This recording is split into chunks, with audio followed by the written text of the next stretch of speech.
Temos a grata satisfação de receber ao vivo aqui nos estúdios da Rádio TV Imigrantes a médica doutora Marcela Heller, especialista em medicina da família e dermatologista. E hoje nós vamos falar sobre hanseníase. Mais uma vez, doutora, bom dia, obrigado por ter aceito nosso convite e principalmente por ter acordado cedo. De repente, hoje era um dia de dormir um pouquinho mais tarde, a gente sabe que é um serviço muito grande estar aqui. Bom dia, eu que agradeço mais uma vez, não é a primeira vez que eu estou aqui, para falar um pouquinho sobre a hanseníase. Pois é, a gente começa perguntando sobre o que é a hanseníase, doutora Marcela. A hanseníase é uma doença que acomete a pele e os nervos. Então, causando aqueles sintomas de dormência, formigamento, aquela alteração da sensibilidade inicial. Que é o que gera, o que leva o paciente a procurar o atendimento médico. São manchas na pele que não tem cura, o paciente às vezes vai no médico do posto, vai a algum outro colega e vai usando cremes, pomadas e passa meses e a mancha continua lá. Aí quando ele percebe que tem alguma alteração de sensibilidade, é muito comum ter queda do pelo no local da mancha, você não transpira no local da mancha. Então, são esses sintomas que causam a hanseníase. Doutora, eu queria que a senhora falasse até um pouco mais a respeito desse contexto de hanseníase, porque nós temos aí ao longo dos anos algumas situações envolvendo o preconceito, porque eu queria até saber, pergunta de leigo, a hanseníase, qual que é a ligação da hanseníase com a lepra, o que quer dizer, tem alguma coisa, é a mesma coisa, e por que todo esse preconceito? Uma doença, antigamente tinham os leprosários, as pessoas que tinham a doença, até hoje existe esse preconceito. Então a gente não fala mais como lepra, nós falamos sobre a hanseníase, que foi o doutor que descobriu o bacilo de Hansen, então o nome veio devido ao nome dele. E por conta desse preconceito mesmo que a hanseníase tem, que as pessoas, antigamente, desde a época de Cristo, tem relatos, tinham os leprosários, até hoje nós temos algumas colônias de hanseníase no Brasil, que as famílias, a gente ainda passa isso hoje no nosso ambulatório, as famílias ainda perguntam se tem que separar talher, se tem que separar toalha de banho, toalha de rosto, por conta desse preconceito que acha que vai pegar ao tocar a pessoa. E não é assim que pega a hanseníase. E antigamente tinha essas questões que os leprosos ficavam afastados, porque poderia pegar, e por isso ainda há um preconceito. Ainda há um preconceito. E a gente tenta, todo dia que a gente faz um novo diagnóstico, de orientar que não é assim que pega a hanseníase, que a pessoa pode ter uma vida normal, tem cura, eu vou falar mais sobre o tratamento, mas é para deixar claro que a pessoa tem uma vida normal. Pois é, absolutamente. Quem está falando é a doutora Marcela Heller, ela que é médica dermatologista, e é justamente sobre a transmissão da doença. Como que se pega a hanseníase, doutora Marcela? Ela é transmitida pelo ar, pela tosse, pelas gotículas de saliva de uma pessoa que está contaminada, e não sabe, a pessoa que é multibacilar, e tem o convívio diário na mesma residência. Pode ser no trabalho, na escola, com crianças, a gente até fica de olho nas crianças que têm a hanseníase, mas ela é transmitida pelo contato contínuo de uma pessoa multibacilar, que é uma classificação da hanseníase, que os falsobacilares, eles não contaminam, mas os pacientes que são multibacilares são os pacientes que contaminam, e são esses que chegam para a gente já com as sequelas. Porque a hanseníase tem a cura, a gente consegue matar o bacilo, mas a sequela que ela deixa no nervo da dormência, da fraqueza, da perda de força, isso a gente não consegue reverter. Pois é, e esses sintomas, doutora, tem algo assim mais específico? A senhora até falou sobre virilidão, aquela coisa toda, eu gostaria até que a senhora detalhasse um pouco mais, até para quem está ouvindo, para quem está nos acompanhando aqui pelas redes sociais, agradecer essa audiência fantástica, possa se atentar a esses sinais e, claro, buscar o mais rápido possível atendimento médico. A hanseníase, ela comete, como eu falei, a pele e os nervos. Então, o primeiro sinal que ela mostra é a mancha com alteração da sensibilidade. Se o paciente tem uma mancha lá de longa data, que percebe que ao tocar uma alteração do toque, igual eu falei, é muito comum não ter a queda de pelo no local, começar a ter fraqueza no membro, a perda de força, você consegue ver que um membro está ficando mais fino, que a gente fala que é a atrofia daquele membro, É muito comum também a hanseníase não ter nenhum sintoma que a gente possa ver, nenhum sinal que a gente possa ver. Tem pacientes que apresentam uma artrite, uma dor articular, que às vezes está tratando anos com um reumatologista ou um ortopedista, e quando a gente vai ver, é a hanseníase. Pois é, e esse diagnóstico, qual que é o procedimento para poder falar, não, olha, é hanseníase, então tem todo um protocolo a ser cumprido, uma avaliação. E como é que funciona esse passo a passo? Então, a partir do momento que o paciente percebe a mancha, ele tem que procurar a unidade de saúde, né, que é o posto de saúde da sua localidade. Ele vai passar pela consulta com o médico. Se o médico, né, todos os postos de saúde hoje têm os estesiômetros, né, que a gente faz a avaliação da mancha. Se ele perceber alguma alteração, né, o paciente relatar, ele é encaminhado para a gente lá no ambulatório de hanseníase na policlínica. Então, é a mancha com alteração de sensibilidade e o exame, o diagnóstico, ele é feito com exame clínico mesmo, é a avaliação física do paciente. A gente pede que o paciente tire a roupa para a gente avaliar todo. Nós usamos de alguns outros exames complementares, que é a biópsia, que pode nos ajudar, às vezes que a gente fica ainda na dúvida do diagnóstico, e a baciloscopia, que é um exame que a gente faz, que coleta, né, material, né, da orelha, do cotovelo e da mancha, que é onde vê a carga bacilar do paciente. Mas pela experiência, quando a senhora vê ali, já há um indício forte de que pode ser hanseníase. Sim, o diagnóstico ele é clínico, basta olhar o paciente, ele tem algumas características muito significativas da doença, às vezes a face muito infiltrada, muito comum caroços na pele também. Agora, perdoe-me até, talvez pela ignorância, doutora, essa questão que a senhora fala que falta a sensibilidade. Seria por isso, então, no caso, não sei, a pessoa não sente nada aqui no lugar e acaba se lesionando justamente por não sentir, talvez, dor ou contato com alguma coisa? E aí causa a lesão? Mais ou menos isso? É isso mesmo. É muito comum a gente receber os pacientes com... queimou cozinhando, né, encostou com água quente, não sentiu água quente, virou a caneca, né, muito comum.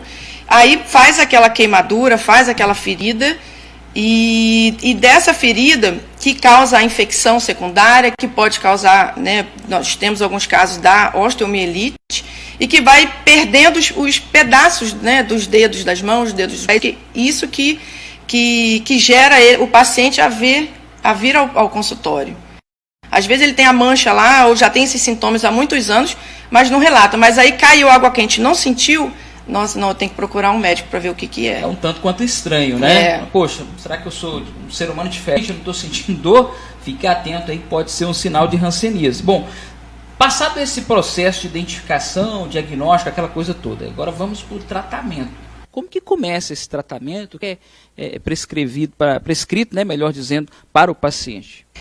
O tratamento é feito com antibióticos, né, e vai depender da classificação da hanseníase, do tipo de hanseníase. Igual eu tinha falado, nós temos a hanseníase que são a paucibacilar e temos os multibacilares. Os pacientes que são paucibacilar têm a classificação da hanseníase indeterminada, tem a tuberculoide e nós temos a dimórfia vichoviana. A tuberculoide e a indeterminada são as paucibacilares, são aquelas que têm carga bacilar zero ou pouca carga, são os que não contaminam. Mas aqueles pacientes que são os virchovianos ou os dimórficos, que já vêm para a gente com as sequelas, eles já são considerados os multibacilares, que são os que contaminam as pessoas. O tratamento dos paucibacilares dura 6 meses. São 6 meses tomando a cartela, né, são 3 antibióticos, e os multibacilares são 12 meses. Que é o importante que o paciente não falha no tratamento, porque o tratamento ele é disponibilizado pelo SUS, é só pelo SUS que é feito o tratamento, né? É gratuito, e o paciente toma os comprimidos em casa e todo mês que ele vai pegar a cartela, ele toma o que a gente chama de dose supervisionada, que é o nosso enfermeiro, a nossa técnica, ou eu, quando a gente entrega, a gente vê o paciente tomando aquele antibiótico. Tem casos que pode ser tarde demais, doutora? Ou independente do avanço da doença, é possível fazer alguma coisa? Não, é possível, porque o paciente ele deixa de contaminar a partir do primeiro comprimido. Mas o problema dele chegar tarde demais para a gente é a sequela que ele adquiriu, que ela não tem mais volta. Igual a sequela das dormências, a sequela da sensibilidade, o quanto antes ele procurar a gente ainda consegue reverter um pouco as inflamações, as neurites, que é muito comum, as reações rancênicas. Muitas vezes os pacientes já chegam para a gente com o quadro da reação, que já é um quadro mais bem avançado da doença. E só para ilustrar aqui, hoje, no nosso ambulatório, nós estamos tratando 12 pacientes, que é pouco. Desses 12, são 2 crianças, 2 menores de 15 anos. Isso para a cidade toda? A cidade toda. É bem baixo. É muito baixo. 2 menores de 15 anos e 10 adultos. Né? Desses 10, dessa contagem, 9 são multibacilares e 3 são pausa. Então, assim, tem muita gente que contaminou, mas ainda não vieram.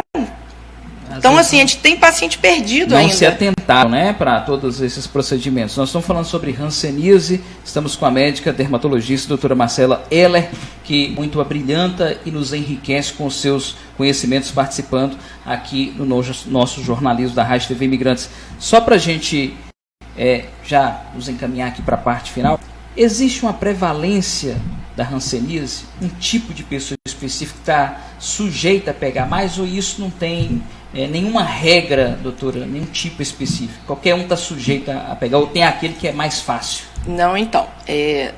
O bacilo de Hansen, por ele já estar acostumado na nossa vivência, de 10 pessoas, só uma que adoece.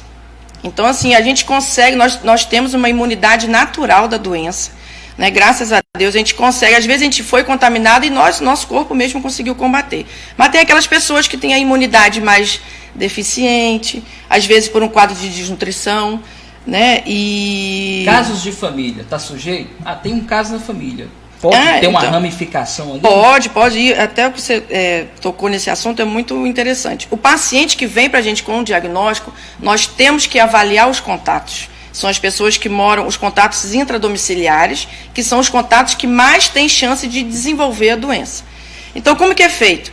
A gente avalia os contatos, orienta aquela vacina da BCG, que é aquela vacina do braço, né, que também combate a tuberculose. A marquinha, né? Isso. Depois de a gente ter avaliado esses pacientes, o paciente que não tem a chance de hanseníase, ele toma, que não foi feito até um diagnóstico, ele toma a vacina, porque ela não evita de ter a hanseníase, mas ela vai evitar do paciente ter uma hanseníase mais grave. Então, ele pode ter uma hanseníase tanto da tuberculose ou da indeterminada, e evita daquele paciente que, por acaso, teve diagnóstico da virchoviana, né, que são os que contaminam, ele não tenha uma dessa. Entendi. Doutora Marcela, nós temos aí também, né, a comemoração do Dia Mundial de Combate à Doença, aliás, é Dia Nacional de Combate à Doença. Esse dia vai cair no último domingo do mês, então possivelmente no dia 31 de janeiro. Nós teremos alguma programação especial? Porque é importante, né, essa programação, algum evento, alguma coisa assim? Nós vamos ter o Dia da Mancha, dia 1º de fevereiro, que vai ser lá na Policlínica. Nós vamos fazer ações, avaliações, então a gente já vem conversando com os enfermeiros dos postos de saúde, para qualquer, né, paciente que chegue com as queixas, né, que podem ser de hanseníase, que eles apareçam lá na Policlínica, né, compareçam lá. A gente convida a população também.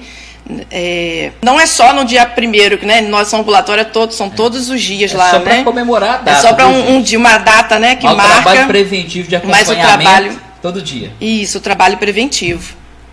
Doutora, muito obrigado pela sua presença aqui nos estúdios da Rádio TV Imigrantes. Muito esclarecedora a sua entrevista sobre hanseníase. A senhora pode ficar à vontade para suas considerações finais.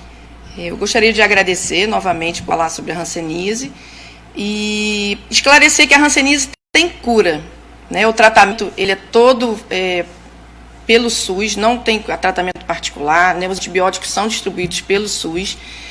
Basta procurar a sua unidade de saúde, que o médico vai avaliar e vai ser encaminhado. No caso daqui de Teófilo Otoni, nós temos a Policlínica, que é o centro de especialidade, e a gente faz esse controle. Mas nas cidades vizinhas, né, quem está escutando a gente, né, que o alcance é grande, basta procurar a unidade de saúde. E o quanto antes, melhor, porque a sequela a gente não consegue reverter, infelizmente. Imagina, tá certo. Muito obrigado. Conversei ao vivo aqui com a médica doutora Marcela Heller, especialista em medicina da família e dermatologista.